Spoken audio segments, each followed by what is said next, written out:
Kakaibang motor ba ang hanap mo? Yung tipong pag nakita nila sa kalsada ay tiyak na mapapatanong sila ng anong motor yun? Striking looks at racing edition scooter. Sa video na to ay pag-uusapan natin ang dalawa sa may pinaka-unique na design pagdating sa 125cc scooter category sa bansa. I'm talking about the Indian-made scooter TVS Ntorq 125 at ang Japanese-based scooter ang Suzuki Avenis 125. Pag-usapan natin ang specs and features ng dalawang motor at kung ano ba ang pinagkaiba nila at mga unique features meron ito. Update ko na din kayo ng latest pricing nila kaya simulan na natin to. Welcome to Burns Moto.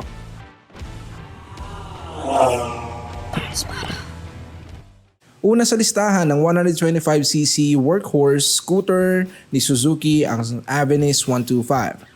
Unahin natin ang overall looks. Unique talaga itong Suzuki Avenis dahil hindi ito kahanay ng mga usual 125cc scooter na makikita sa kalsada.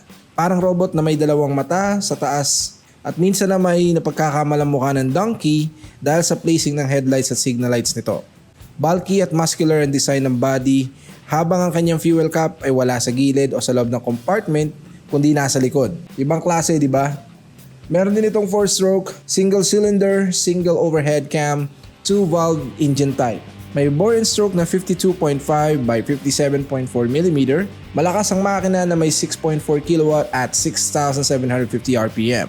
Hindi ka din bibitinin sa arangkada na may max torque na 10 Nm at 5,500 RPM. 125cc, fuel injected, powered by Suzuki Eco Performance kaya sure tong matipid at malakas sa takbuhan sa daan. Kayang umabot ng 115 km ang kanyang top speed na may average fuel consumption na 54 km per liter. LED ang mga ilaw sa front lights at taillights nito. Fully digital ang kanyang instrument panel. USB ready na rin para sa kanyang charging port at may spacious under-seat storage at 21.8 liters. Telescopic fork and suspension at may disc brake sa harap habang drum brakes naman sa likod. 90 by 90 by 12 ang sukat ng gulong sa harapan at 90 by 100 by 12 naman sa likuran. 780mm na seat height kaya abot ng mas nakararaming Pinoy at may tatlong color variant na available sa merkado, a metallic matte black, pearl blaze orange at pearl mirage white. May SRP na 80,400 pesos at pwede mo lang sakyan at iuwi ang unique looking powerful scoot ang Avenis 125.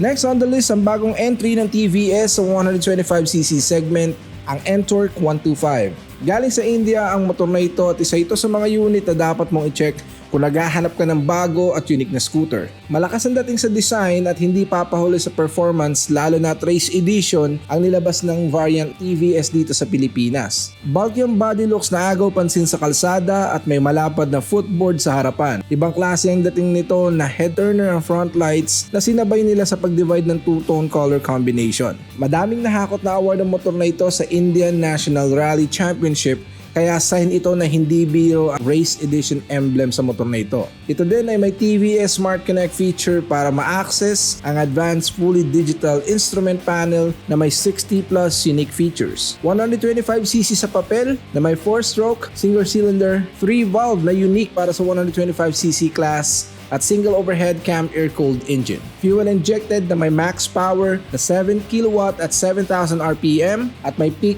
torque na 10.5 Nm at 5,500 RPM. Ang race edition ng Ntorq ay may 95 km per hour top speed na may acceleration from 0 to 60 km per hour sa loob lang ng 9 na segundo. May fuel tank capacity na 5.8 liters at nasa likod din ng upuan ng kanyang fuel cap kaya sulit ang bawat full tank mo dito. Naka-disc brake sa harap na may sukat ng gulong na 110 by 80 by 12 habang drum brake naman sa likod na may sukat ng gulong na 110 by 80 by 12.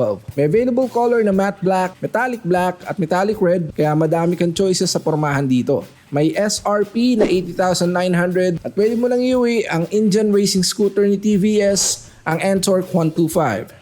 Now for recommendation time. Parehong unique sa features ang dalawang motor at may sariling angas pagdating sa looks. Halos parehas lang din ang price point ng dalawang motor kaya hindi ko din maititimbang pagdating sa presyo.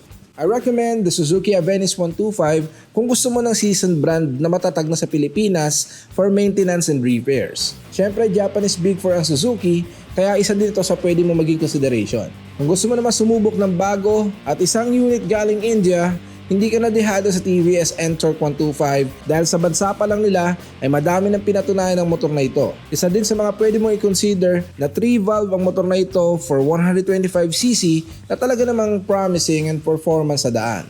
Ngayon, anong pipiliin mo? Sana nabigyan kita ng idea kung anong susunod ng 125 unique scooter ang pipiliin mo pagdating sa mga susunod mong motor. Comment down below kung anong napupusuan mo sa dalawa at kung nagustuhan mo ang video na to, please don't forget to like, share, and subscribe to our channel for more and more recycled content. Again, this is Bernie ng Burns Moto. Ride safe everyone. See you on the next video.